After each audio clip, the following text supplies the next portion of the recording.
Hello, everyone. Thank you for tuning in. My name is Kosta Ikonomou, sports physiotherapist at Coatman Healthcare in downtown Vancouver. So today's educational video is going to go over 10 myths about low back pain.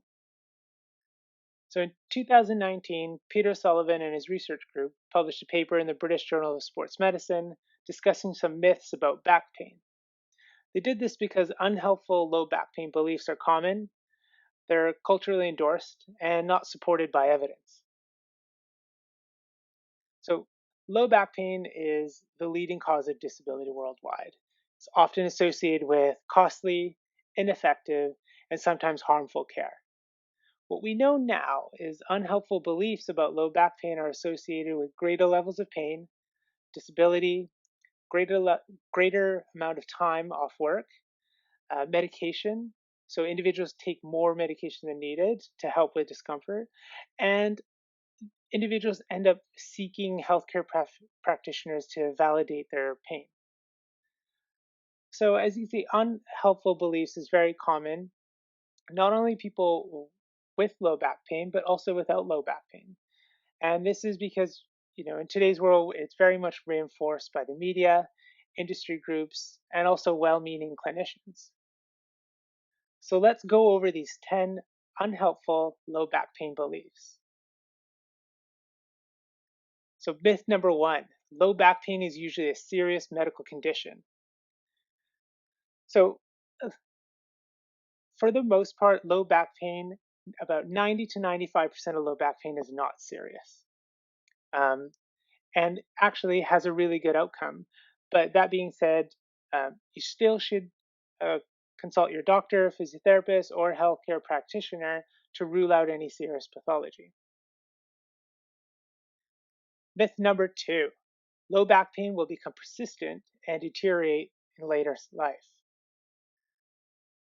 So, as previously discussed, most episodes of low back pain um, does not get worse as we age. If pain persists, it may be due to kind of whole factors such as beliefs, stress, decreased physical activity, or not engaging in the right physical activity. But low back pain has a great outcome. Okay, myth number three, persistent low back pain is always related to tissue damage. So what we know is that a negative mindset, fear avoidance behaviors, um, negative recovery expectations. So if you feel that you're not going to have a good outcome, um, poor coping strategies are all strongly associated with persistent pain, um, than tissue damage. So what this myth is trying to say is that pain is not always indicative of damage. There's always a whole host of other factors that may be contributing. So myth number four, scans are always needed to detect the cause of low back pain. So scans do not determine prognosis of the current episode of low back pain and the likelihood of future low back pain disability. And and they do not improve low back pain outcomes actually. So um, for example, if I were to scan all of my colleagues in the office, there's a good chance 80% of them will find some form of degenerative disc, slip disc, nerve root compression, even though they have no pain.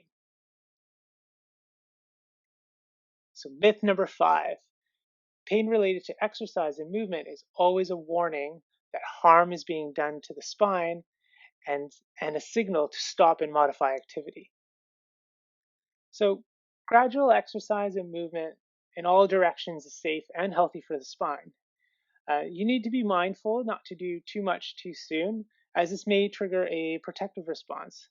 Especially if you've had a previous history of low back pain, you may be increased sensitive to doing so. So, myth number six, low back pain is caused by poor posture when sitting, standing, or lifting. So, uh, spine posture during sitting, standing, and lifting does not predict low back pain or its kind of persistence. What is helpful is constantly changing your posture as your back loves movement. So, as most clinicians have said, your best posture is your next posture. So, keeping active is very important. Myth number 7, low back pain is caused by weak core muscles, and having a strong core protects against future back pain. So actually, a weak core does not cause low back pain, and some people with low back pain tend to overtense their core muscles. So actually, although having a strong core is important, um, it also helps to kind of relax your core.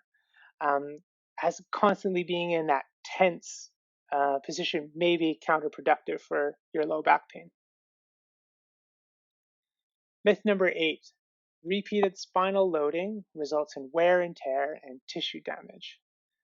So spine movement and loading is safe and builds stronger resilience when it's graded. Your back is actually one of the strongest structures in the body.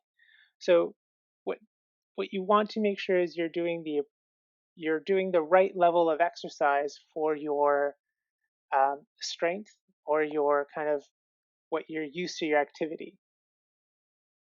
Again, it goes back to that you don't want to do too much too soon. And we've all kind of have felt something as um, we haven't been playing tennis all year. Then summer comes along and we decide to play 4 hours. Now our body and our tissues were not ready or prepared for the activity, and we get an episode of low back pain. So this is what this myth is kind of is um, shining light towards. All right, myth number 9. Pain flare-ups are a sign of tissue damage and require rest. So pain flare-ups are more more commonly related to changes in activity, stress, mood, rather than actual structural damage. So it's important not to fully rest, but modify your activity initially and gradually build up again. Right. Myth number 10, treatments such as medications, injections, surgery are effective and necessary to treat back pain. So these treatments are not necessary. Effective care of low back pain is relatively cheap and can be and safe. So asking yourself, what can I do to be healthier, is really important and a great first step. So be positive, educate yourself about low back pain, engage in physical activity, social activities, healthy habits, maintain a good body weight, and change any unhealthy habits such as smoking. All great starts to having a long active life without repeated back pain. All right, so let's recap some important points. Um, so very importantly, what I want to reinforce is that most of the time, back pain is not serious. With the appropriate advice, gradual level of activity, um, and education, you will have a good outcome with your back pain. If pain persists for longer than 3 months, pain may be due to multifactorial things such as lifestyle, stress, lack of sleep, lack of activity, poor nutrition. And lastly, your back is one of the strongest structures in your body. All right, so hopefully everyone found those 10 myths about back pain insightful. If you have any questions regarding this topic, do not hesitate to contact me, and I'll be more than happy to discuss. As always, thank you for tuning in.